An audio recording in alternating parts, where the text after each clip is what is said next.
All right. Well, thanks everyone for joining us this evening. This is Illuminist History, and so we're having a special guest presenter, Stian Kulystin, and he'll be talking on the history of the Goetia. And so I wanted to make a couple of preliminary comments before we get started. For one thing, I wanted to just mention something of my own before we begin, that I've translated and published a book from the French, and I wanted to let everyone know that it's available. It's by Remy Boyer, the French esoteric author. It's called Freemasonry as a Way of Awakening. It's a fascinating look into the view that connects initiatory traditions along with the philosophies of awakening, as in Eastern non-duality or as in the Gurdjieffian fourth way. And I really don't think that there's anything like it anywhere out there, which is why I wanted to take it from the French and make it available to everyone. So it's available now at Amazon or Powell's.com or wherever books are sold.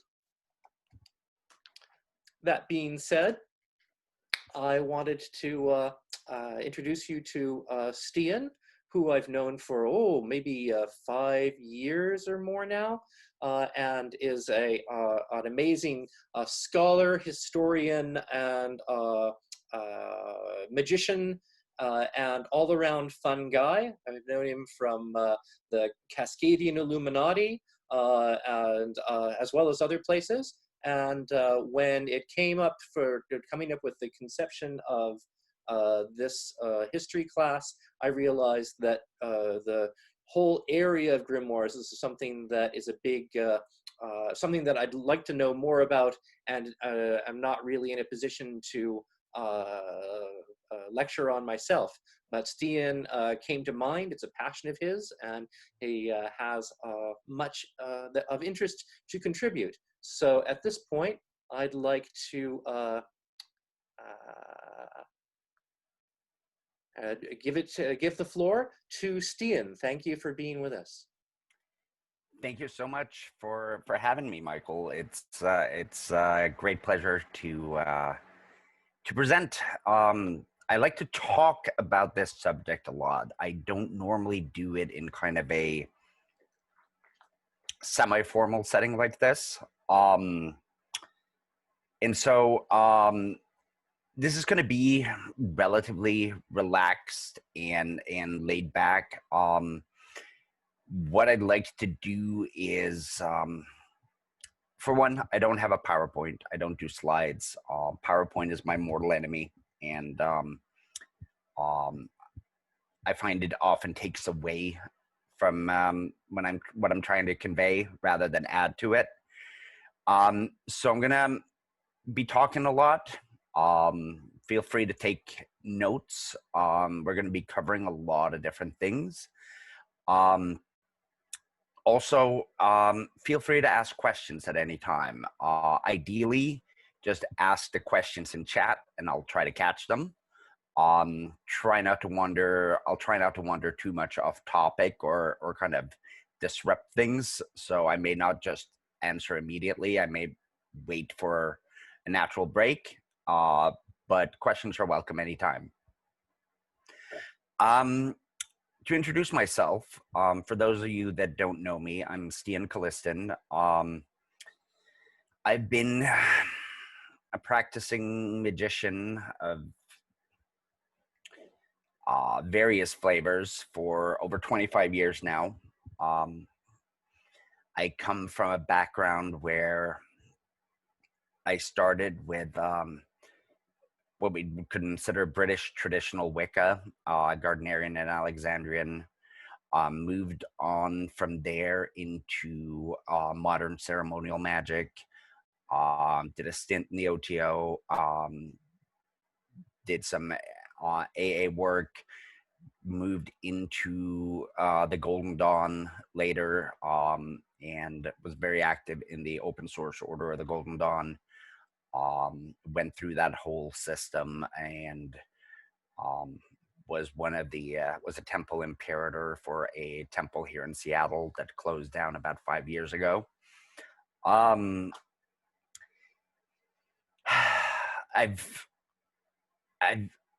done a lot of different things with magic for many years. Like Golden Dawn, Thelemic style magic was my passion.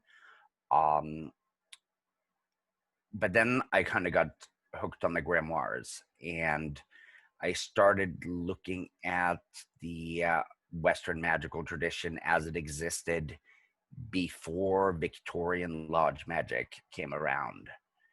And more, I was just drawn into that form of magic, and it just kept being a rabbit hole that got deeper and deeper and pulled further and further back. And so I pretty much abandoned most more modern systems, what I would consider Golden Dawn and post Golden Dawn systems, and am now working primarily to just focus on the grimoires and some of the archaic roots of the Goetic tradition that I will be talking about. And just to cover a bit about what I'll be going over, I'll be going over some of the history of Goetia as a tradition, stretching back into ancient times, as one does when one talks about magic. Then I'll be going, bringing that from ancient Greece and Chaldea up through the Grimoire period and into kind of the modern age. I'll talk a bit about what I consider what exactly is Goetia, what is a Goetic worldview.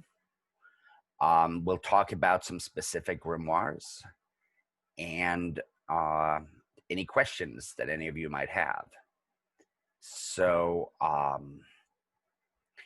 before I launch into everything, does anybody have any questions?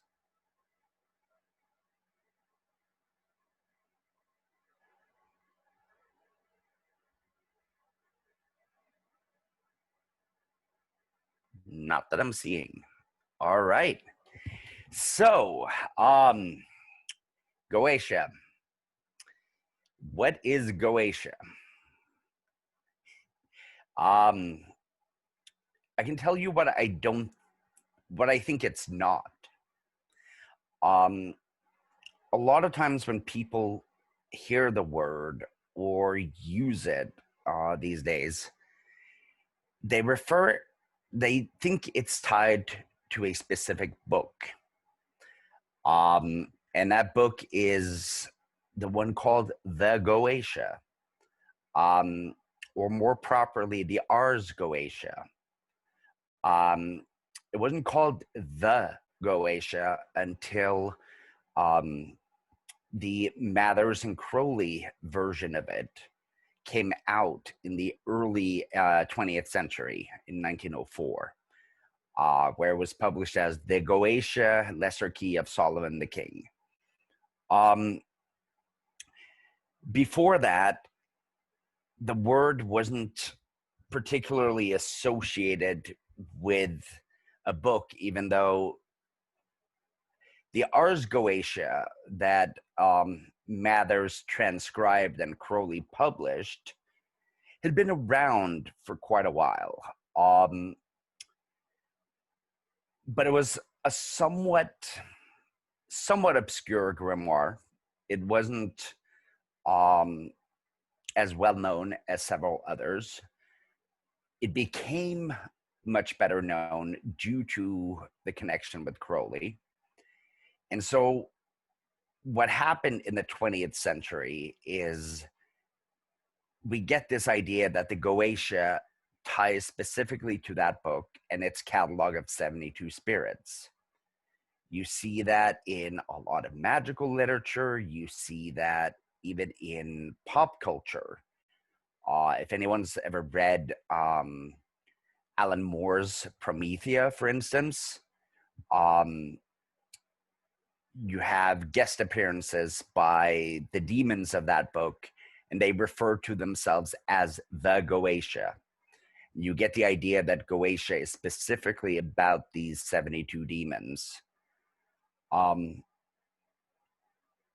which was fairly typical through most of the 20th century, because most other grimoires were largely unavailable.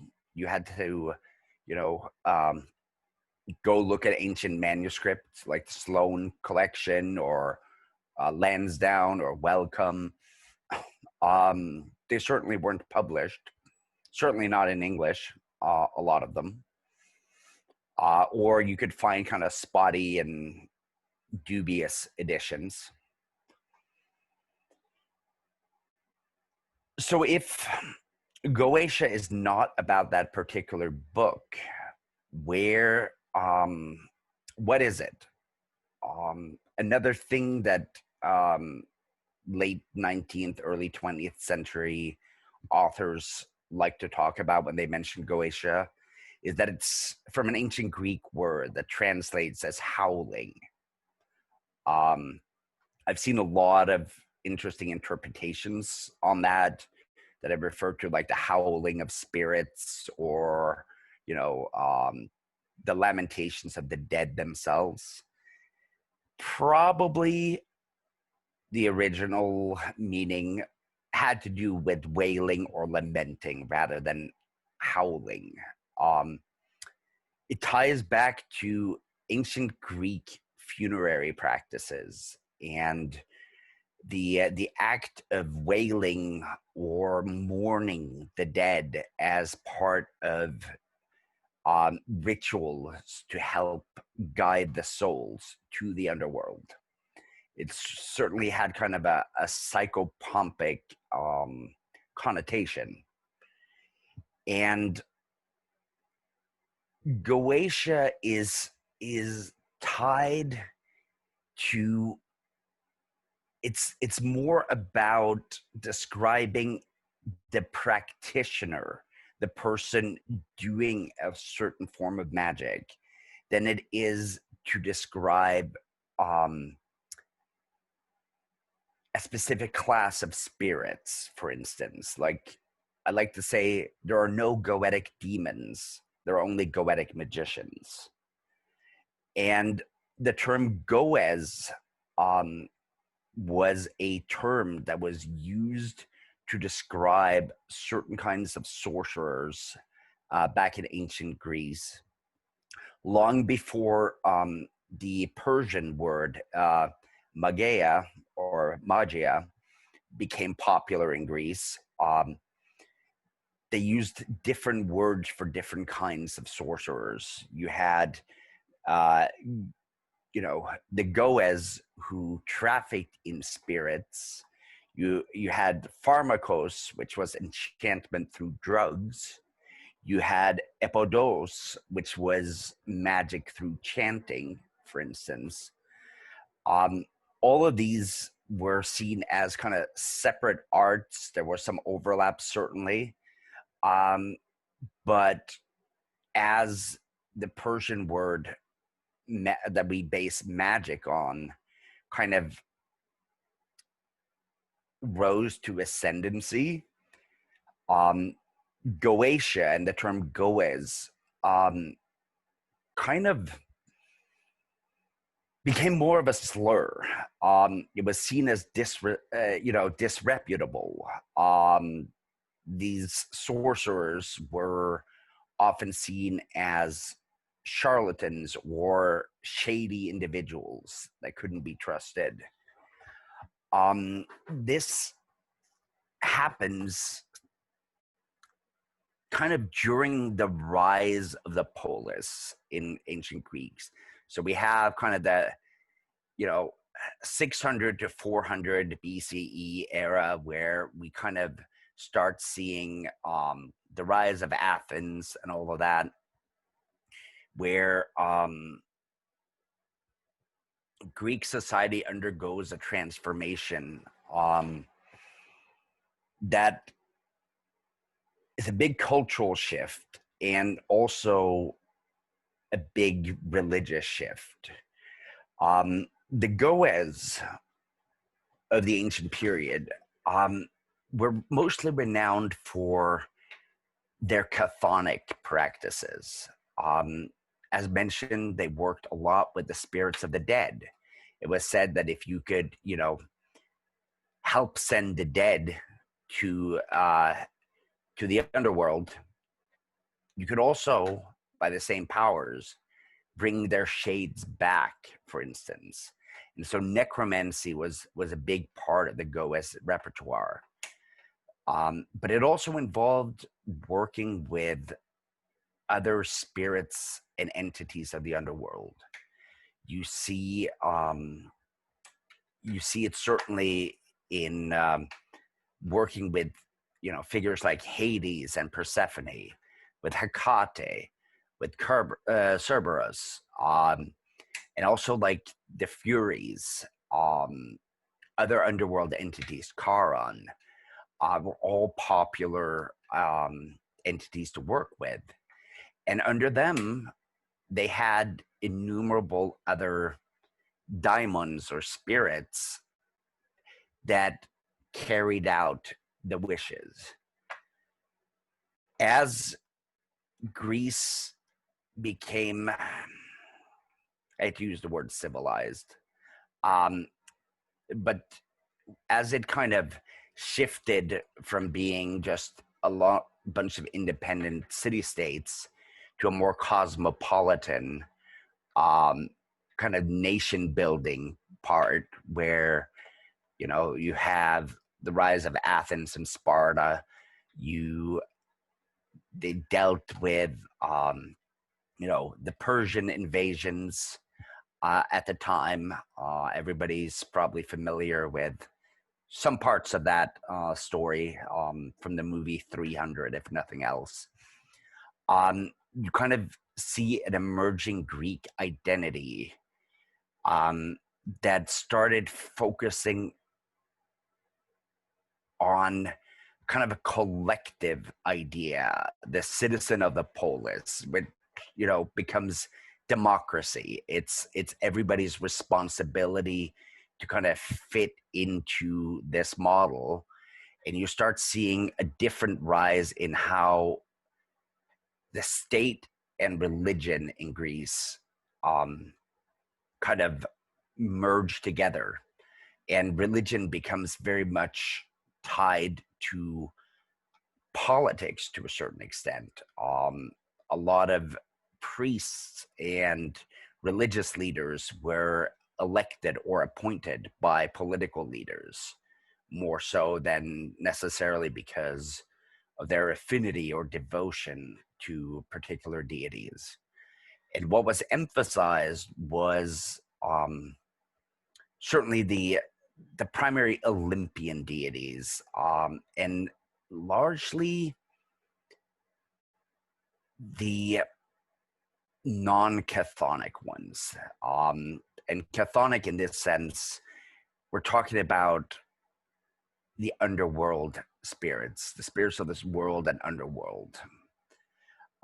So you see, Zeus, Athena, Hermes, Aphrodite, like all of these deities kind of develop a very kind of state-sponsored and controlled religious system. And the people who kind of work independently of that, and especially working with the scarier, the darker gods and entities and daimons, become increasingly ostracized and viewed with suspicion. And you start seeing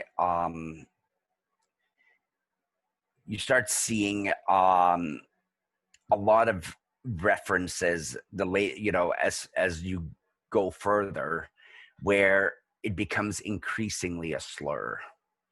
But it wasn't always this way. Like in early Greek literature, you have several references to Goes and to such necromantic practices that show that they held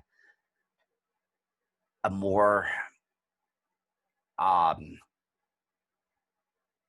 dignified reputation, so to speak. One example is in Homer, in the Odyssey. You see Odysseus engage in what we would consider Goetic ritual. In book 11, where Odysseus has visited Circe, who's definitely kind of a Goetic figure, both seen as a daimon, a goddess, and a mortal at the same time. She gives him instructions on how to reach out to spirits in the underworld. And, you know, he sails to the land of the Cimmerians and engages in this elaborate kind of necromantic ritual that is very common for Goes at the time, where a trench is dug and sacrifices are poured into it. And sure enough, shades erupt from the underworld, and he communicates with them. And, you know, it's he makes this basically almost underworld journey to learn from the dead, and forge kind of a bond. And that was probably one of the central aspects of the Goes, was the emphasis on working with the underworld, working with those spirits, and forming bonds and alliances. Often to the point where the practitioners were not considered mere mortals. Some of the other early examples we have of people referred to as Goes were the Idaean dactyls, who were kind of this mythical group of people, whether in some cases they're referred to as 3, 5, or 10 in various versions of the myth. But they were this group of metal workers, probably from Crete or Cyprus, early workers of iron who served the goddess Rhea, or Adraste, and they knew the mysteries of the earth, of the underworld, and that's how they could mine metal, and it became a magical art. 3 of them were basically, you had Kelmis, Damnameus, and Akbon, who all their names, it's like hammer, anvil, and smelting. And the very act of metalworking was also very heavily tied to Goetia, because metals, especially iron, right? Because copper and bronze, you can kind of find on the ground, and you don't actually have to mine for it. With iron, you have to mine for it. You have to dig in the ground and extract it. You can't just, you know, find it and start working on it. And so it was very closely associated with the underworld there as well. And so those early examples show that there certainly was more respect for the Goes early on. But as we kind of get into this classical period, we see that the Greek city-states and the educated elites kind of decide that these weird rogues that are wandering the countryside doing underworld magic must be charlatans or a threat. And so it becomes a slur. And it kind of remains that way for a while, arguably up until now. We see, Plato speak out against the Goes. We see as kind of the Hellenistic era starts to emerge after the conquest of Alexander, and you see a lot of this in the New World. Even it starts being applied to a lot of people that were probably not Goes, but whoever. It becomes like a term for a magician that does things that I don't like. Lucian of Samosata actually referred to Pythagoras as a Goes. Certain anti-Semites of the day used the term to describe Moses. Even going a bit further ahead in time, there are several early descriptions of people referring to early Christians and Gnostics as Goes, because clearly they were doing something that was not acceptable.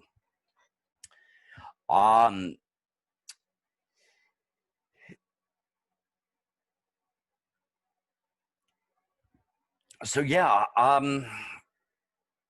it never quite goes away though.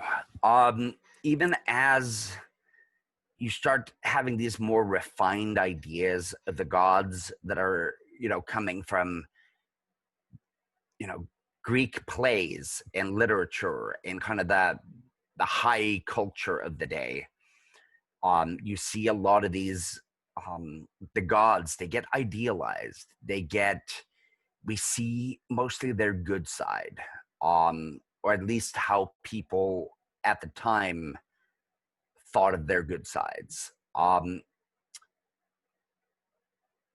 However, among common folks, the kind of more primitive, the scarier, the more wild and capricious sides of the gods and the daimons was still very much considered an important factor. And so the Goes, they persist. And it kind of spreads out, and especially with Alexander's conquests, and you start having this, expanded Greek world that spans most of the Eastern Mediterranean to India, and the conquest of Egypt, Syria, Asia Minor, all of these areas. You kind of see these traditions spread. And then, of course, we get to every occultist's, almost every occultist idea, like, where would I go if I could time travel? And it's Alexandria. And here you see this intermingling that I'm sure most of everyone here is familiar with. We all hear about, a lot of the famous philosophies and studies that came out of that. We all know about the great library of Alexandria, of Hypatia, the origin of Hermetism. And, it's this cultural mingling that the world has almost never seen since, in a very kind of concentrated space. And it's not just Alexandria, even though Alexandria gets the most airtime. You have cities like Antioch, which was very similar. very cosmopolitan, where you have Greek thought, Chaldean thought, you have Egyptian thought, uh, Mesopotamian, Persian, remnants of Babylonian through the Persian. You have Jewish thought. You have you know uh, Philistine and Canaanite, and like there are all these Indian, even Buddhist ideas are all kind of presented and mixed together.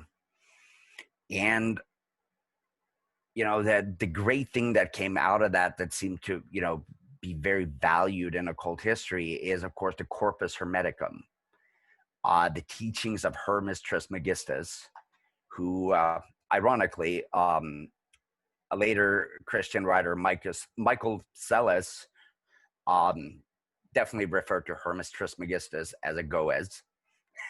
So there's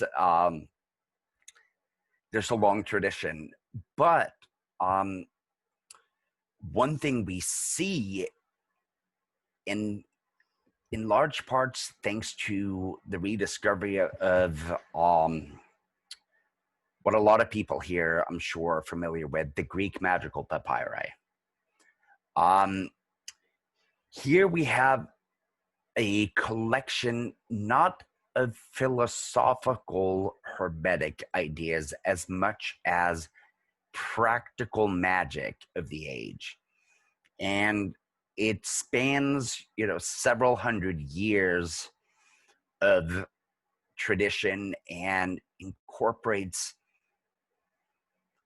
a huge number of different rituals, texts, operations, magical charms, phylacteries, what have you.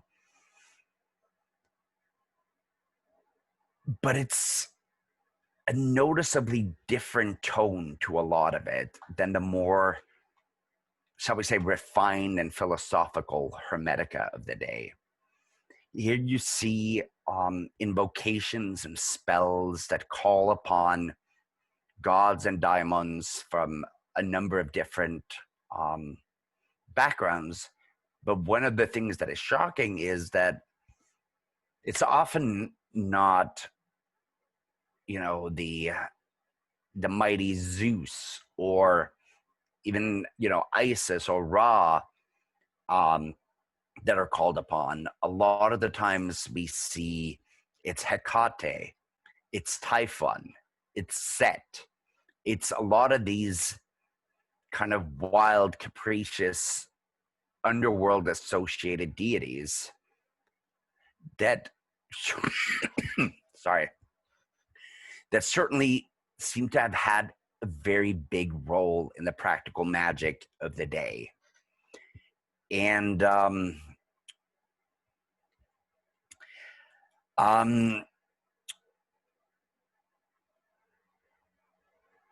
that I remember once the Greek magical papyri started getting discovered and translated, which started it started in the 19th century. We got some fragments and it kind of continued through the 20th century. And there were a lot of Hermeticists that had a very hard time reconciling kind of the pure ideas of philosophical Hermetism with what was in the papyri, because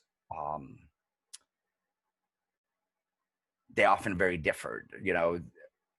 Hermetism has these lofty ideas of the Emerald Tablet, the one thing, the one mind. It's a very logos centric approach, very caught up in the idea of the mind and the word, whereas a lot of the Greek magical papyri emphasize things like materia, spirits, working the magic not through just kind of your own thoughts and ideas and spoken word, but through the agency of spirits. during this time is kind of also where you see the rise of Neoplatonism, which to some had become so ingrained with the idea of Hermetism and later Hermeticism that some people almost consider them inseparable. I'm not sure about that. But Neoplatonism, first starts off as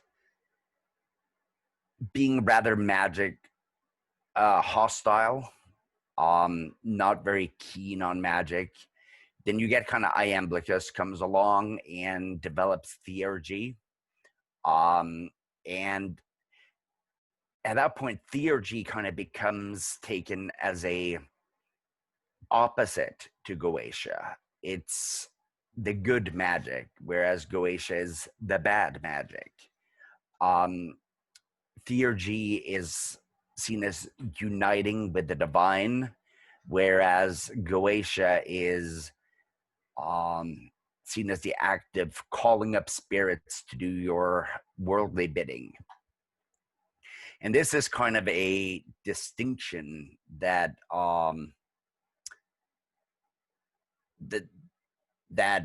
lingers on.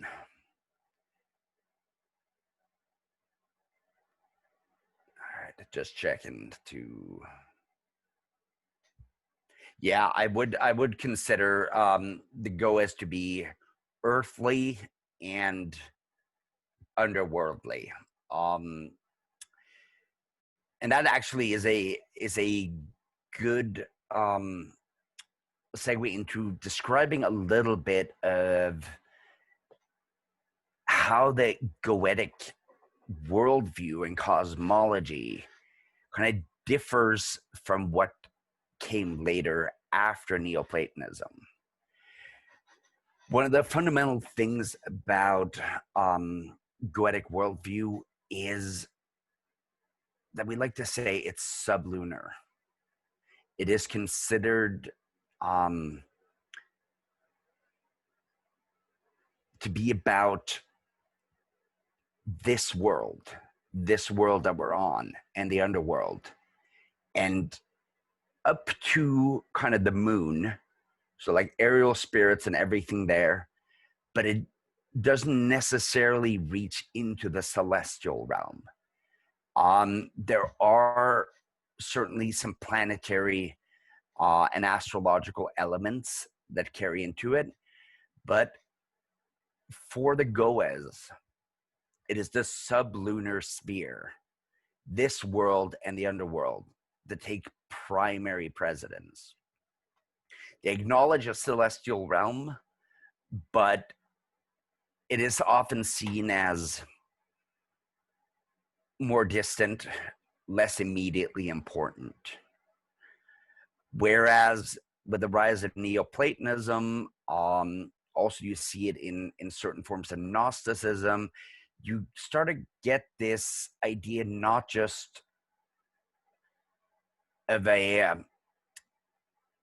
worldly matter, but you start getting this idea of a transcendent world, something that is outside of our creation, something purer, something better,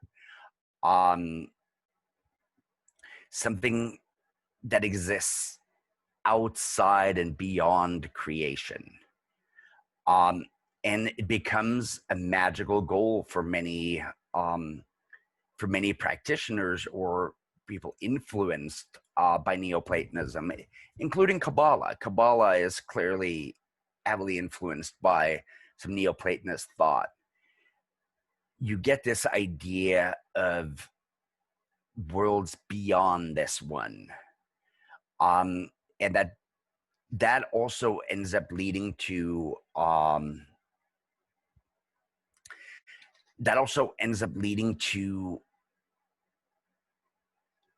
kind of a pervasive idea that starts to grow out of this, is that this world is inferior.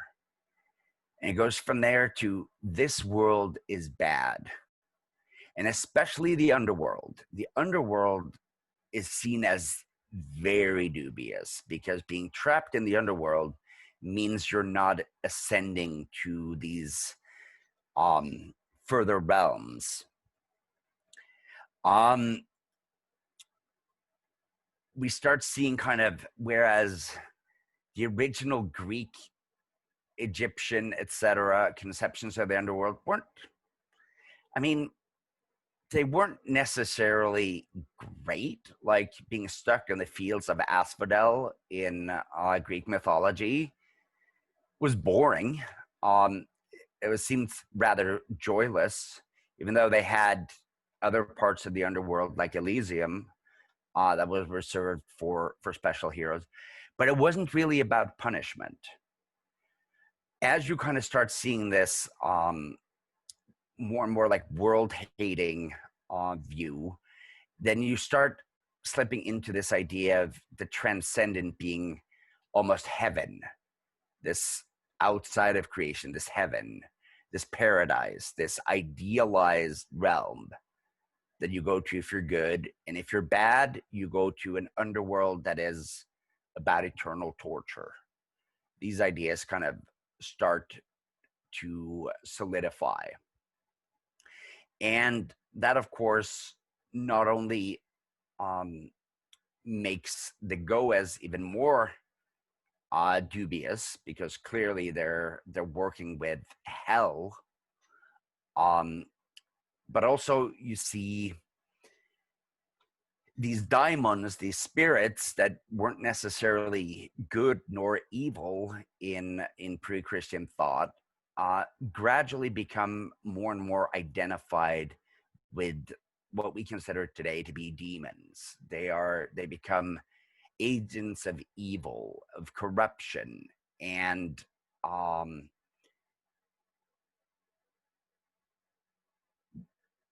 they become the adversaries of angels.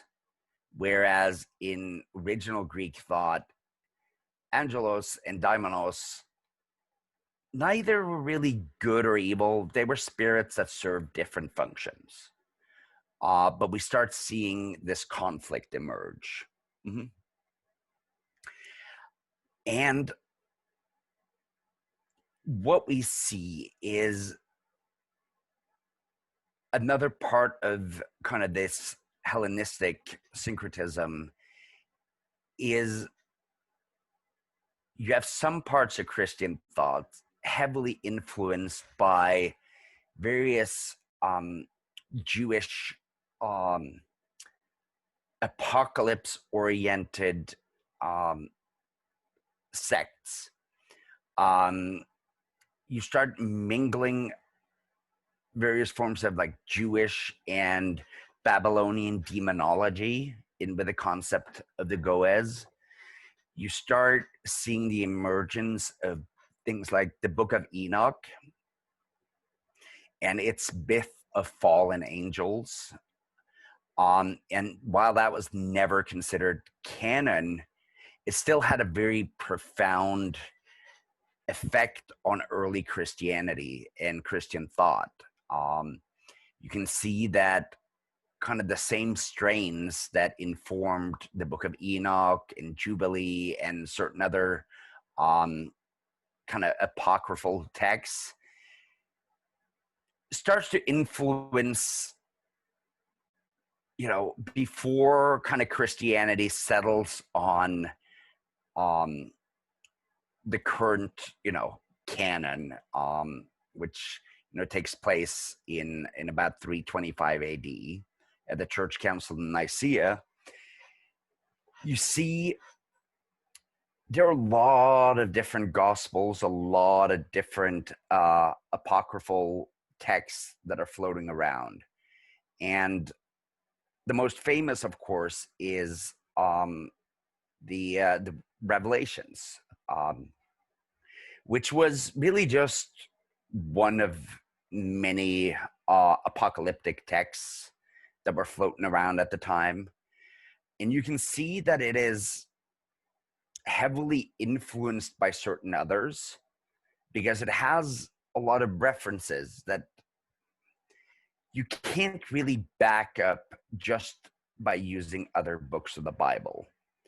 You have this idea of a war in heaven, Satan falling, angels falling, rising out of hell, like these demonic spirits. Like, you don't really find a lot of support for these ideas in the other parts in the official Bible. But it was definitely very common in the kind of greater Greek-speaking Hebrew world at the time. All right, let me take a pause here and look at some questions. Aquas, spirits can be celestial with an earthly aim, so to speak. I'd argue that celestial spirits are kind of their own thing. I know it's popular in some cases to assign planetary attributions and things to demons. I'm somewhat reluctant to group them too much together. I would say that there are some Goetic sublunar spirits that embody planetary energies as they operate in this world, but they are not planetary in and of themselves.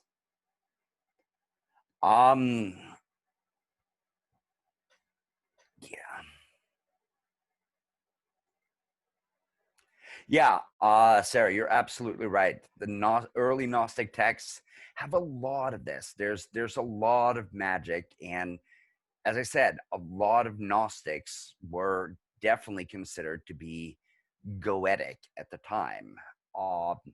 In fact, that was a frequent accusation used to persecute them as kind of official Christianity started taking over. And yes, even Jesus was referred to as a Goez at times. So, as were Simon Magus, Apollonius, Tyra, and several others. Mm-hmm. Yeah, you're absolutely right, Melvin. Like the harrowing of hell, the kind of myth that doesn't have too much of a biblical. There's not a lot of details about it in the Bible, but certainly a lot of myths and legends have built up around the rather scarce idea of Jesus descending into hell for 3 days after dying, to both release those trapped there and offer salvation. Very good example of kind of a Goetic type working, which often dealt exactly with that, going into the underworld, coming back with powers or knowledge that that you didn't have previously. Mm-hmm.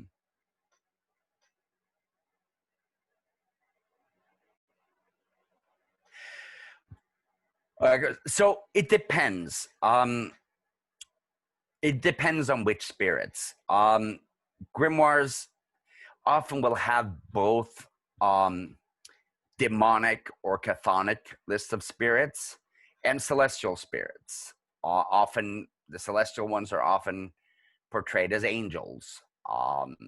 You see that in a lot of grimoires. They have celestial angels and chthonic demons.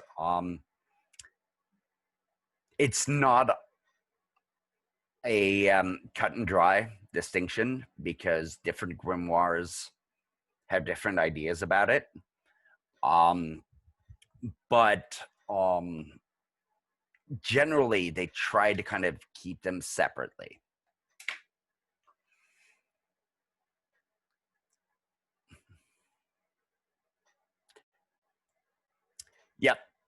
Yes, Michael, I will go ahead and read the question specifically that I'm answering from the chat from now on. Melvin, you ask, do we have evidence of Torting Angels before Dr. Rudd? Yes, we do. And we're actually about to launch into some of that. Because now, as we kind of move beyond the Hellenistic timeline into the Grimoire era proper, we're going to start with what many consider perhaps the first like proto-grimoire, the first example of at least a Solomonic style of grimoires. And we say Solomonic because a lot of European grimoires end up either being about Solomon or having been supposedly written by Solomon.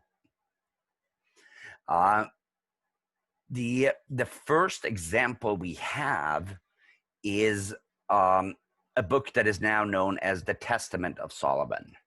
And I say a book, but it's actually at least 8 or 9 different versions that are somewhat similar, that kind of tell the same basic story. Probably emerges somewhere from the 1st to 6th century AD. There's a lot of speculation. The oldest copies we have are not that old, but there are references to it in other literature. And the generally accepted dating is 1st to 6th century, which means if it's on the early end of that time scale, it's pretty contemporary with some parts of the PGM. And also kind of with this broader Hellenistic milieu of, that gave rise to Neoplatonism. It's around the time when Gnosticism is its kind of heyday. But the Testament of Solomon is, it's the first example we have, but it's clearly based on older legends and things that were common at the time. Even at the earliest dating we have for the Testament, it's about 1,000 years older than the supposed reign of King Solomon himself. But here is where we start seeing the legend form of how Solomon started gaining control over demons. And specifically, the legend starts that he has these dreams and he's praised to the Archangel Michael, who gives him a special ring. And he uses that with one evil spirit and commands him to, I want to see your boss. And so he's introduced to Beelzebub, who is the prince of spirits. And then from there on, he has Beelzebub introduce him to a number of other spirits. This legend may sound very familiar in many ways to some of you. And part of this is where the concept of Torting Angels also appears, because one of the things that Solomon does is he basically commands each demon to tell them their weakness and by which angel they are thwarted. And so each demon gives the name of an angel that has power over them. This is kind of interesting because the concept exists here in the kind of very early stages of the grimoire tradition, and then it kind of fades away for a long time. And we'll it'll reappear, over 1,000 years later, and we'll get to that. But this book has the legend. It has a list of demons and names and their descriptions and what they can do. Various versions also had magical operations and things like that tied to it. The fun thing about grimoires is that they're never one book. They're always kind of a collection of texts that have just been more or less bound together. Sometimes it makes sense to do so, and sometimes it's just, this is what people had. They decided to bind them together, and the material may not always connect to the other manuscripts. But you see, the Testament of Solomon kind of starts appearing in the Eastern Roman Empire. This is kind of where we see the birth of the grimoire tradition. It's very much a Byzantine thing. It's Greek speaking, often employing Greek text in these early versions. There's some Hebrew mixed in. We definitely see kind of a lot of this Hellenistic cosmopolitanism, this multicultural drawing from a lot of different sources at one time. In the western part of the Roman Empire, magic is generally, it's frowned upon. It's considered a pagan thing, first and foremost.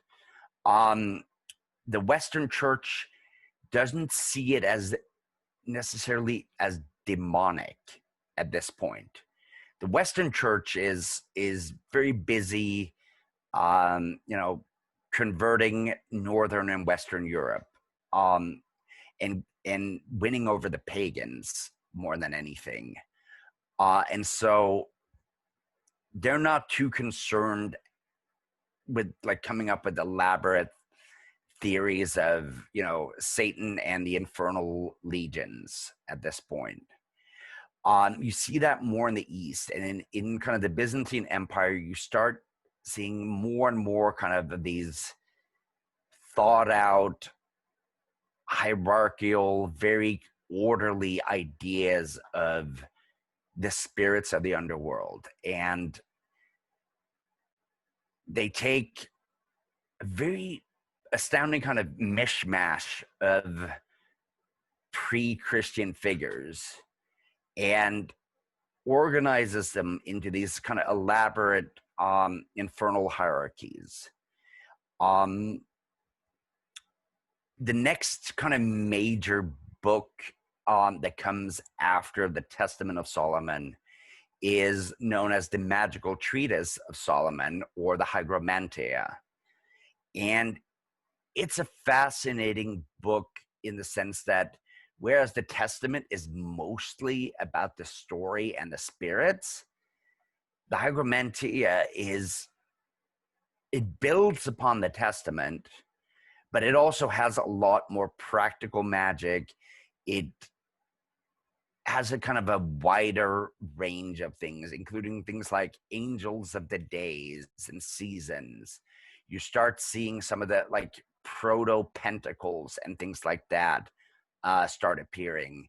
And you start getting kind of a more closely defined infernal hierarchy with, which chiefs are over the other spirits. And it lists, various demonic rulers of the infernal realms, with Lucifer as, the supreme ruler and who rules in the east.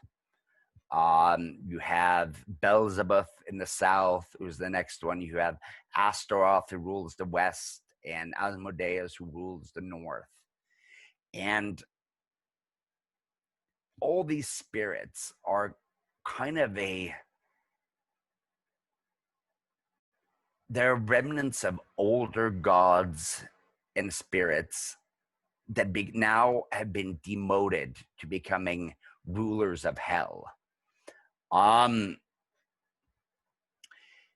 These in turn order other spirits around, and those spirits in turn have innumerable legions. The Hygromanteia kind of probably various texts. I mean, again, there's not one book that's a Hygromanteia. It's a bunch of different versions that all share some commonalities. Some have extra books added, some have, some don't, and some are missing. And we only have fragments. But probably emerges, around 7 to 900 AD. And we just start seeing more and more of a systemic and kind of orderly approach to it. And here also you start seeing kind of more and more distinguishing of like doing angel magic and demonic magic. And we see the kind of term Goetia retained as for those who work with demons, which is seen as suspect, to say the very least. The Western Church kind of ignores a lot of this for a while, until we kind of get to what we could consider the end of the Dark Ages, Middle Ages, High Middle Ages, where increasingly, with the pagans having been subdued, now the enemy of Christendom is not, external pagan enemies. It becomes more internal, and Satan takes a more prominent role. The devil and all his minions become a much bigger concern for the Western Empire as well. This also couples with, the Crusades, where a lot of good people from Western Christendom traveled to the Middle East, also often going through Constantinople and other things, and start coming into contact with foreign ideas, Arab ideas, Byzantine ideas, a lot of magical literature. And for those who have studied general Hermetic history, we know that it is through these exchanges that the West is given access to vast new troves of literature and knowledge that had pretty much been lost. We especially see this with the fall of Constantinople. After Constantinople is sacked, a lot of knowledge that was held there is transported west and is disseminated in the West for the first time. You see it in Rome, you see it in Venice, kind of a lot of these northern Italian city-states, France, even Germany. And this is kind of what sparks the Renaissance. Suddenly, Hermeticism is rediscovered in the West. All these kind of lofty ideas. Neoplatonism becomes a thing, and it gets talked about a lot. Kabbalah is introduced, but so is the idea of Goetia. And this is, especially with the Hygromanteia coming to the West, it sparks kind of a revolution that isn't often talked about. The Hygromanteia appears, and suddenly you have kind of an explosion in the West of new grimoires that clearly draw from it. And this happens kind of primarily 15th, 16th, to a certain extent 17th century, where you see a lot of these ideas start just exploding. You see, here is where the collection of different texts that we know as the Key of Solomon appears, becomes hugely influential. You here have kind of the precursors of what becomes the Ars Goetia, with a Liber Officiorum Spiritum, said to be held by Trithemius. You have the Secrets of Solomon, which is an early witchcraft manual that features demonology. You have, a lot of these more darker grimoires spring forth at this time. And so does kind of the introduction of the word Goetia comes back to the West. It wasn't really talked about in the West for a while, but with this influx, it comes back, and it's still a slur. If you read, for instance, Agrippa, he has a chapter on Goetia and necromancy, and he talks about the vile people, the Goetians, who traffic it with evil spirits, and how they're essentially the greatest abomination against, pure magic that you can find. You see it starts to take also hold in the popular imagination. This is where the idea of sects secretly worshiping demons, secretly trafficking with Satan, you kind of had the witchcraft craze and the witch hunts start around this time. And inquisitors, as much as magicians, are influenced by these early grimoires and start developing elaborate theories. If you ever read the Malleus Maleficarum, which was, the most famous witch hunter manual, clearly a lot of stuff there drawn directly from early grimoires. You see a lot of these are still very focused on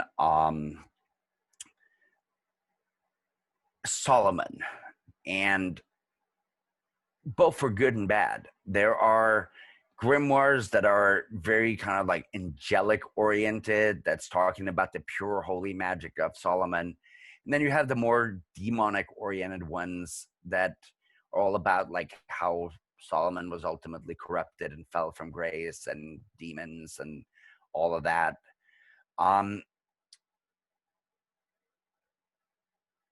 But you also see clearly that even people on the kind of pure white hat side certainly study, even if they won't admit to practicing the Goetic arts. Let me take a brief look at the...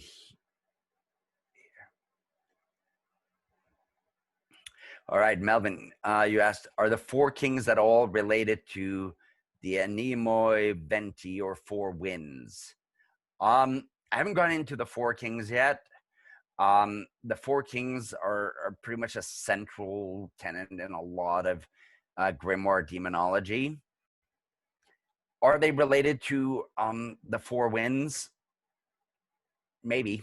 They certainly represent a lot of the same ideas. The four kings are tied to the cardinal directions, much like the winds. They're not necessarily tied as strongly elementally as the winds later became. And when they're tied to elements, they're tied differently based on zodiacal signs. But a lot of the same ideas are common, and you see this in a lot of different traditions of guardians of the four directions, or mighty spirits of the four directions. So yeah, as I mentioned, we start to see the heyday of kind of the grimoire tradition at this point. A lot of these early manuscripts develop demonic hierarchies that seem somewhat based on the Hygromanteia, but with some notable differences, because people have their own ideas. There are certain traits that really seem to pervade a lot of the different grimoires. They're not universal, but they're not just limited to one book.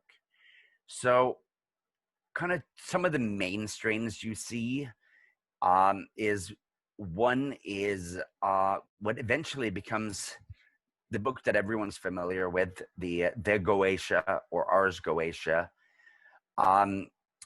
Starts out, the earliest evidence we have is a reference to a book, Liber Officiorum Spiritum, the Book of the Offices of the Spirits, that Johannes Weyer refers to.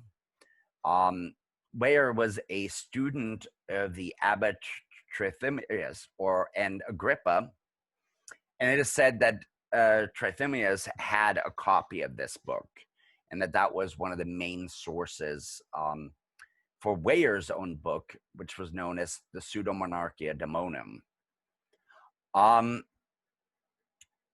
We don't have a copy of the Latin version of Liber Officiorum.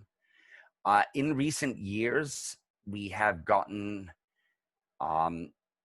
access to an English translation. There are two currently available. One is called The Book of the Offices of the Spirits. It's on Titan Press. And that edition is put out by Colin Campbell. The other is included as part of the Book of Oberon, which is published by Llewellyn, by Daniel Harms, Joseph H. Peterson, and James Clark. There's also a French text, the Livre Desperates, that seems to be a partial version of this text.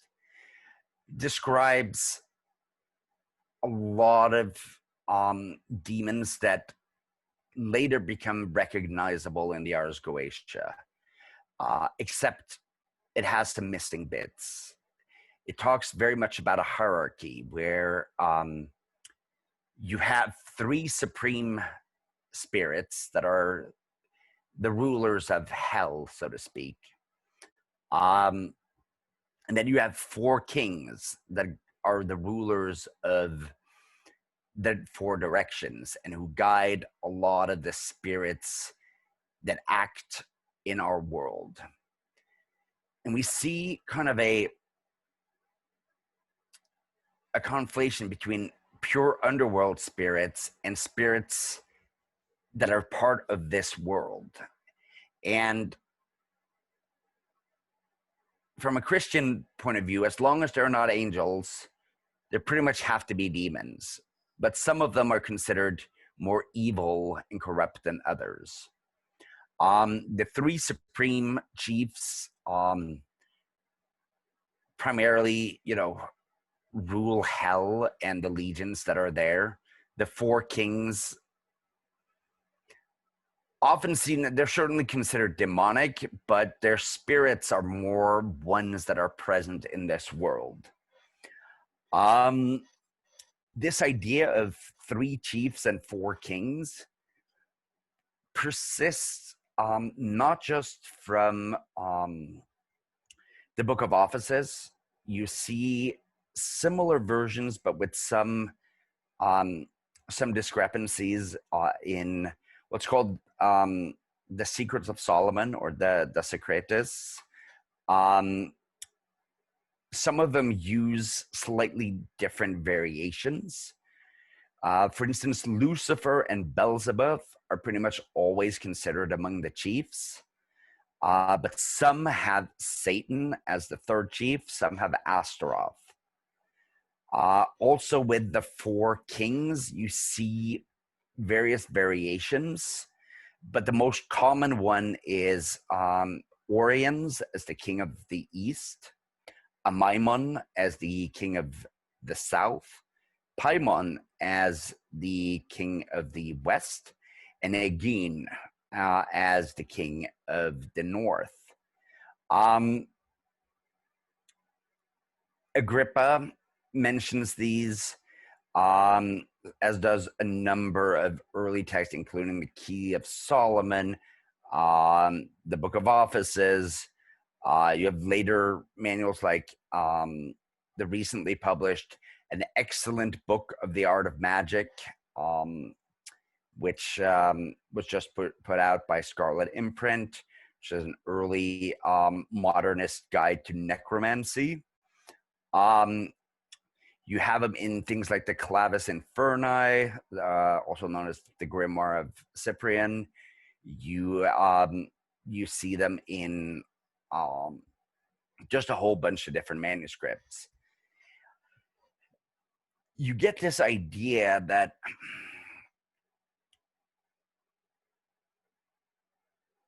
what you see in a lot of these earlier grimoires is that in order to work with the lesser spirits that are ultimately going to be the ones that help you out, you have to gain the cooperation of the chief or king that they operate under. And so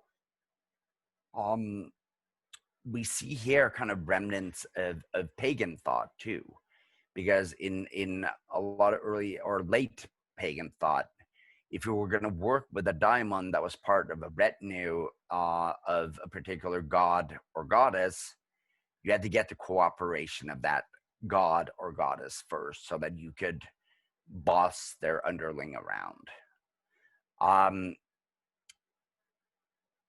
The grimoires, because they existed in a Christian culture that was certainly very hostile to the idea of summoning demons in general, also adopted the concept of, oh yeah, you have to be a good Christian, you have to pray to God, you have to actually invoke the names of God, and that is how you compel spirits to help you. But it still maintains this idea of working within the infernal hierarchy itself. You can't just, go up to Joe Blow's spirit and start messing with the names of God to compel him. You still had to kind of go to his boss and stuff first and to get their cooperation. So you get to kind of this interesting point, which is in the late 1500s. You start seeing kind of a reaction to the witch craze and kind of the satanic panic of the day. You have people like Agrippa that, tries to defend women accused of witchcraft.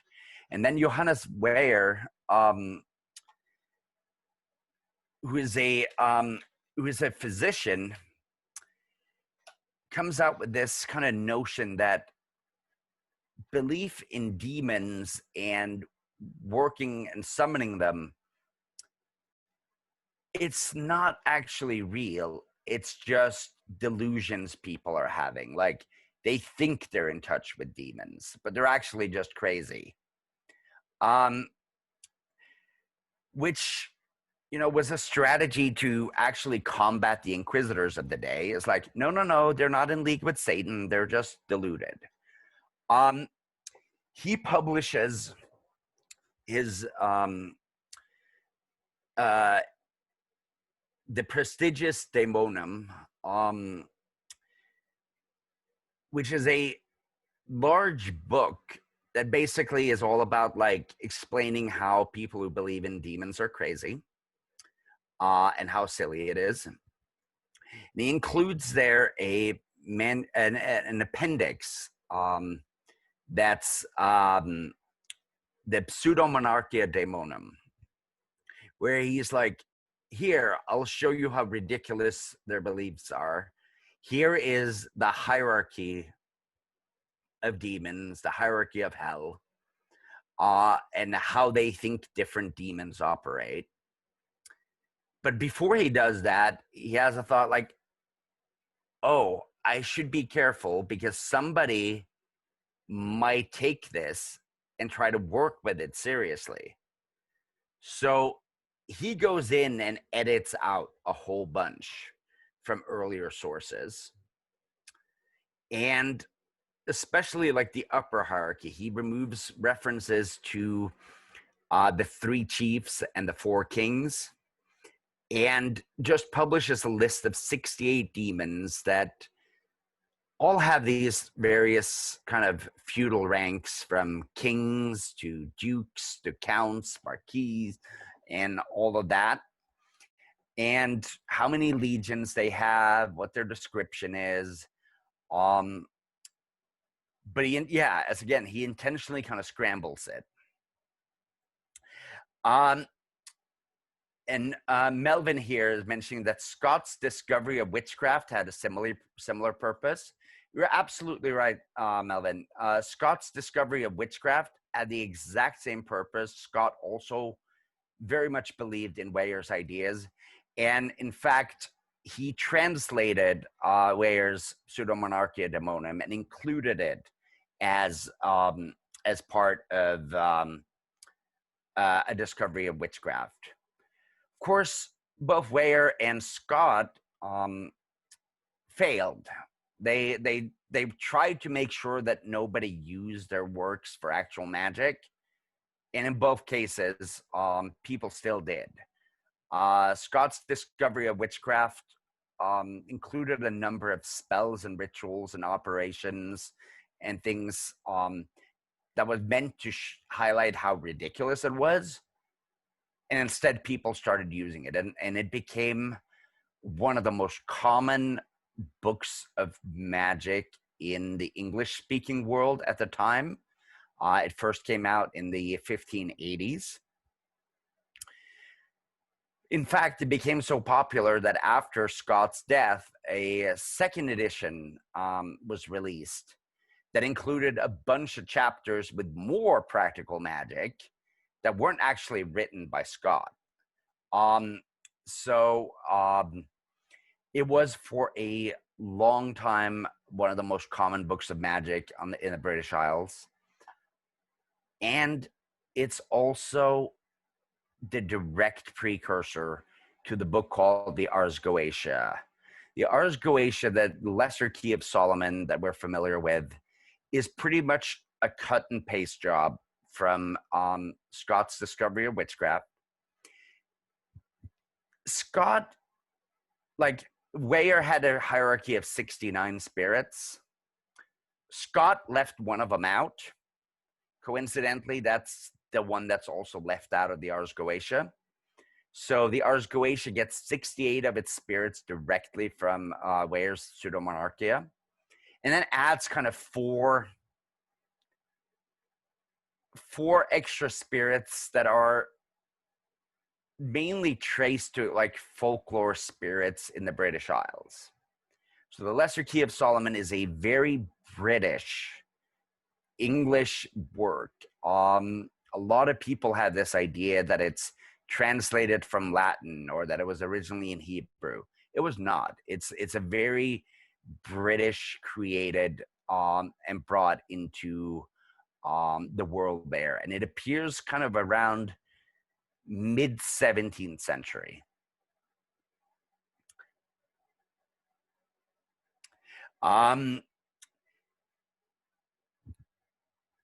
This is also where, if you remember when I was talking about the Testament of Solomon, after kind of the Ars Goetia itself appears, a later version comes out that is written by Dr. Thomas Rudd, who was an influential physician and occultist at the time. And chances are that Rudd at some point was familiar with, or at least kind of knew some of the basic concepts behind the Testament of Solomon, because here he gets the idea that, oh, we have these 72 spirits. Well, there are 72 angels at the Shem Ham Forash, these angelic names. And so he decides that there has to be one angel for each of these demons. And he kind of sits down and assigns them. No notes or records survive, to my knowledge, of his reasoning on which angel goes with which demon. It seems somewhat arbitrary.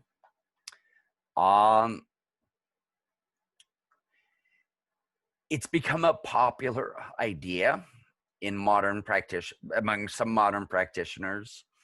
Pope Runyon, who founded the Ordo Templi Astarte and was considered an early expert on Goetic magic, certainly embraced it.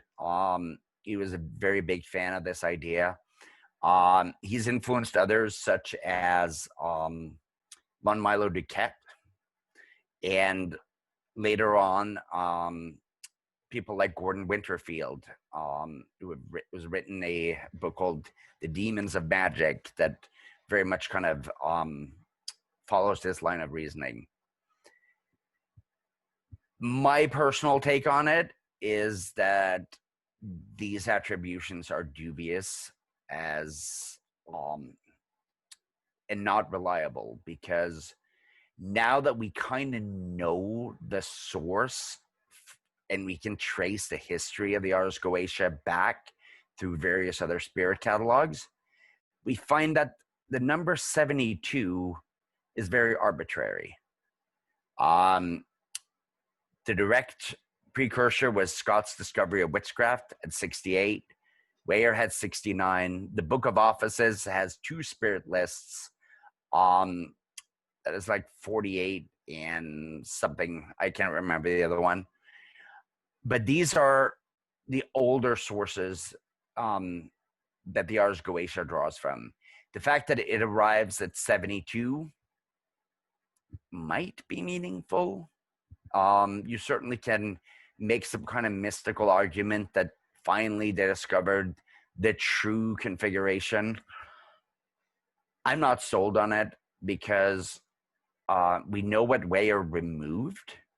Weyer removed very important parts, and if you were to add those parts back in, we're no longer at 72.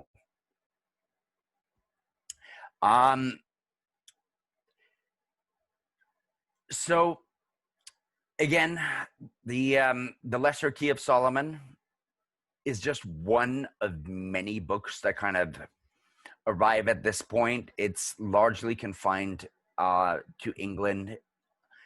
It's largely unknown until early 20th century, when Mathers transcribes it and Crowley publishes it.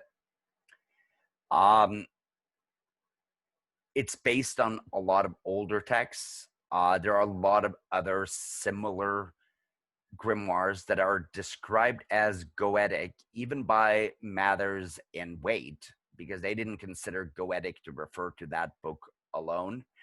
They would refer to books such as the Grimoire Verum, the Grand Grimoire, the Grimoire of Pope Honorius, certain versions of the Key of Solomon were all considered Goetic grimoires. But because they didn't have it in the name, it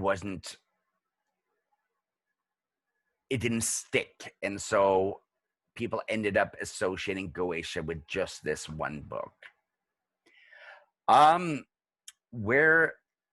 We're running up a bit on time here, and I want to make sure we can field some more questions. Melvin, you're asking about the 72 spirits using the 36 decans. Yep. 72 and 36, of course, match up pretty nicely. There's also a section in the Testament of Solomon where Solomon is explicitly introduced to demons of the 36 decans. So there's certainly a case that could be made that, you know, they found the 72, they could match it up to the decans. Yes, but the attributions are dubious because that's not kind of what the original attributions of these spirits were. For instance, a lot of the spirits in the Ars Goetia, if you go back to the Book of Offices, they are designated as being obedient to one of the four great kings. Not all of them. For instance, in the Ars Goetia, you have the spirit Paimon, who is one of many kings. Originally, he is one of the great four cardinal kings, which are kind of a separate class. But in the Ars Goetia, he kind of gets thrown in with the rest. And so it becomes kind of a mess. And the Ars Goetia hierarchy is a royal mess. Can people use it that way? I mean, sure, you can try. I don't think that that's some kind of objective, arbitrary, true way of doing it, like some people claim. Michael's asking, what do you see as the future of Goetia? Oh, this is a great question. Right now, I think we're living in the golden age of Goetia. More so than at any time in history, we have access to such a huge and broad range of primary source material that spans thousands of years. And we can look at the tradition. We're seeing more and more people that are interested in the grimoires, that look at grimoires over as part of a broader tradition, not just as entities unto themselves.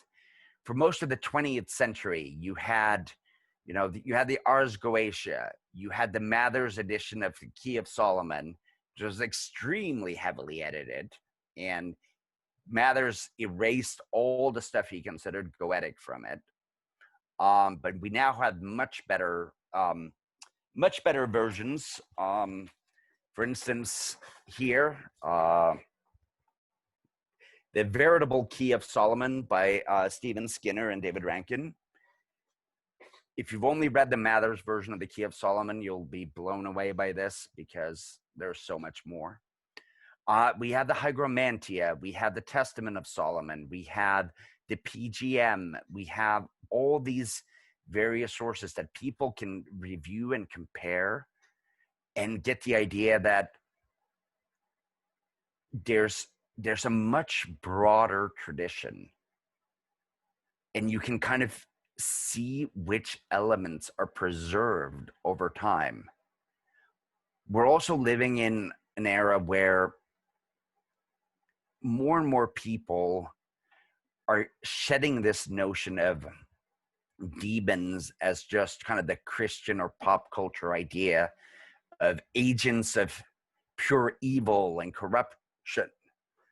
Instead, they're discovering that these entities are certainly, they're not warm and fluffy and fuzzy and nice and benevolent necessarily. They are perhaps volatile, sometimes capricious. Some of them are hostile to humans. But that's also because they have a reason to be. We've kind of treated them poorly.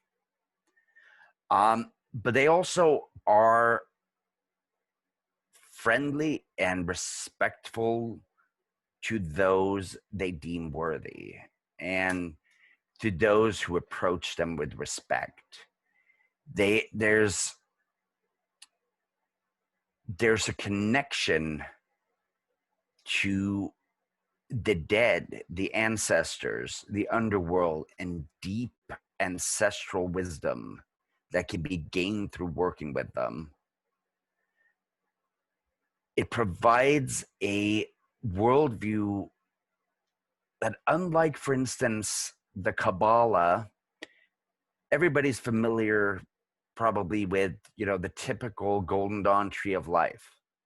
You start in Malkuth at the bottom, and then you just like climb your way up the tree until you get to, beyond the abyss and Kether and kind of this transcendent realm. But the Kabbalah has no real room for the underworld, no real room for going deep, going down. Goetia offers this. It's not just about escaping a fallen material world. It is accepting that the world we live in, the underworld, everything in the sublunary sphere, is important, consistent, and eternal unto itself, not something to be escaped, but something to be explored and understood and cherished and taken care of. And I think that is what I'm hoping for the future of Goetia, is that it builds this kind of relationship. And Goetia is primarily about relationships. It's not just about summoning a demon to get $2,000 and then being done with it. That was kind of a 20th century approach. It was certainly popular in, a lot of Thelemic, Golden Dawn circles and things like that. What Goetia to me is, and where I see this tradition going, is instead building pacts and relationships with spirits over time, being instructed by spirits, learning from them, tapping into that ancient wisdom and making it a long-term thing. I have spirits that I engaged in pacts with over a decade ago that I still work with on a very regular basis, that teach me things, that tell me things. These beings are close to us. They are not some like remote, inaccessible, outside of creation things. They understand this world and they understand how it works, and they're often eager to work with us. And that's what I'm hoping for. All right, Ryan, which book or grimoire do you recommend to get started? I'm going to say, for an expanded understanding of the history and everything I've talked about today, Jake Stratton-Kent's Encyclopedia Goetica series, which is 5 books. 4 of them are mostly history and analysis, and 1 is practical. First, you have Geosophia, volumes 1 and 2. You have The Testament of Cyprian the Mage, volumes 1 and 2. And then you have The True Grimoire, which is Jake's particular translation and take on perhaps the most Goetic grimoire of them all, the Grimoire Verum. If you only had 5 books to work with, I'd say those would be the ones. There are also innumerable other really good translations and books on various grimoires. Golden Horde Press has a number of them. Joseph H. Peterson has some absolutely fantastic work. Stephen Skinner, David Rankin, Daniel Harms, Al Cummins, Phil Lagarde.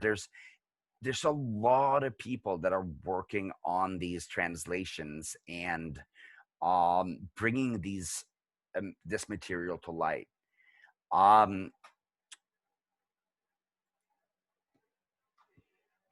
So yeah, to get started, if you want to do practical magic from a kind of a Goetic perspective, Jake Stratton-Kent's A True Grimoire is my favorite, and it's the book that I've based most of my practice around for 11 years.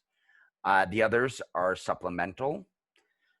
If you want a more Solomonic specific approach, Stephen Skinner's Techniques of Solomonic Magic is fantastic. Any other questions? And we can open for voice questions too. We have a little bit of time left. I don't know how much time you want to wrap things up, Michael. You're muted. When we're done with questions, or in a few minutes, whichever comes first. Excellent.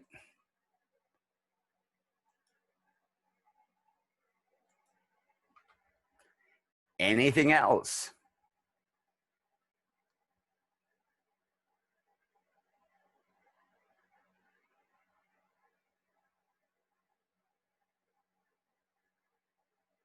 Well, in that case, Stian, I'd like to thank you very much for your talk and your knowledge. It's been fascinating, riveting. I've learned so much, and I really appreciate you coming in. Say for folks that have come to the Illuminist History classes before now, you'll know that I've been working on a conceptual framework over the course of all this history. You'll also notice that Stian's coming from a completely other place, and it's certainly wonderful and welcome to have a multiplicity of worldviews to open the mind and open the dimensions. So thank you very much for that. I want to thank everybody for attending, and just let you know that our next meeting is Wednesday, November 4th, and we'll be talking on the Renaissance, which is pretty much the Renaissance Hermetic revival that Stian touched on earlier. So thank you very much, everyone, and have a wonderful night. All right. Thank you again, Michael, for having me. Good night, all. Good night. Thanks so much.